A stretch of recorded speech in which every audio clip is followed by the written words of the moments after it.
नीट परीक्षेमध्ये मोठा घोटाळा झाला असून त्यामुळे होतकरू विद्यार्थ्यांवर अन्याय झाला आहे। काही विद्यार्थ्यांनी चुकीचा निकाल लागल्यामुळे प्राण गमावलेत।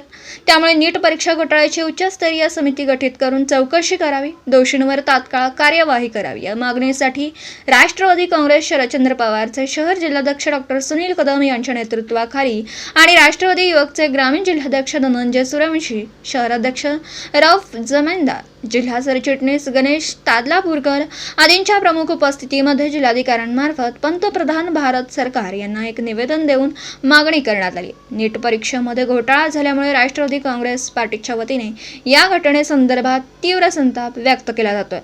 या परीक्षेची उच्चस्तरीय चौकशी व्हावी याकरिता नांदेड जिल्हाधिकारी कार्यालयामध्ये पदाधिकारी, विद्यार्थी, पालकांनी निवेदन दिलं। निवेदनात 4 जून रोजी घोषित झालेल्या नीट परीक्षेच्या निकालात धक्कादायक बाबी उघडकीस आल्यात। 67 विद्यार्थ्यांना 720 पैकी 720 गुण पडलेत।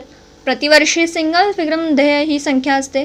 हरियाणामध्ये एकाच केंद्रात 7 विद्यार्थ्यांना 720 पैकी 720 गुण कसे मिळू शकतात? उत्तर वगळलं तर 4 गुण कमी होतात व चुकीचं उत्तर दिल्यास 5 गुण कमी होतात। असं असेल तर 717, 718 किंवा 719 एवढे गुण पडले शक्य आहे का? 14 जूनला निकाल निवडणूक वातावरणात 4 जूनला कशासाठी?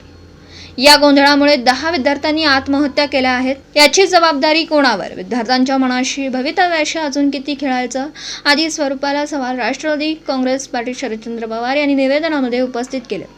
विद्यार्थ्यांवर झालेला अन्याय दूर करण्यासाठी नीट परीक्षा 2024 मध्ये झालेल्या घोटाळ्याची व जबाबदार नॅशनल टॅलेंट एजन्सीची सर्वोच्च न्यायालयाच्या देखरेखीत उच्चस्तरीय समिती गठीत करून स्वतंत्र चौकशी झाली पाहिजे अशी मागणी करण्यात आली। विद्यार्थ्यांवर झालेला अन्याय दूर न झाल्यास अधिक तीव्र पद्धतीने आंदोलन करण्याचा इशारा दिलेल्या निवेदनामध्ये दिला। यावेळी राष्ट्रवादी काँग्रेस पार्टी शरदचंद्र पवारचे नांदेड शहर जिल्हाध्यक्ष डॉ. सुनील कदम, युवक ग्रामीणचे जिल्हाध्यक्ष धनंजय सूर्यवंशी, युवकचे शहराध्यक्ष रौफ जमेंदार, राष्ट्रवादी काँग्रेसचे नेते विनायक शिंदे, जिल्हा सरचिटणीस गणेश तादलापूरकर, उपाध्यक्ष गंगाधर कवाळे पाटील, माजी जिल्हा परिषद उपाध्यक्ष समाधान जाधव, विद्यार्थ्यांचे शहर जिल्हाध्यक्ष फैजल सिद्दोकी, युवती शहर जिल्हाध्यक्ष महमूद पटेल, जयेंद्र पाटील, माधव चिवळीकर, सईदा बेगम, चंद्रकांत टेकाळे, विक्रम नागेशेट्टीवार, पांडुरंग श्रीसागर, केशव मंगल, गजानन लड्डे, अंबादास जोगदंडे, पवनसिंह ठाकूर, अमित सिंग सुखम, सदाशिव पुपुलवार, जिशान जहागीरदार, मोहसिन खान, गोविंद सोनटके, योगेश शिंदे, शिवानंद बाकडे, साईनाथ कंधारकर, अरविंद वाघमारे, बिलाल अहमद, अभिजित फिरंगे, शंकर पिसाळा, आकाश तेलंग, रोहन वाघमारे, प्रमोद नरवाडे, मोहम्मद सरफराज, पंकज कांबळे, सय्यद इलियास सत्तार, इस्लाम चौस, शरणजीत सिंह नारंग शेख, इम्रान खाजी, मुजम्मिल भानुदास पाटील, अनिल सरोदे, सिद्धार्थ जोंधळे, योगेश पाटील, सूरज हातगडे यांच्यासह विद्यार्थ्यांची व पालकांची मोठ्या संख्येने उपस्थिती होती।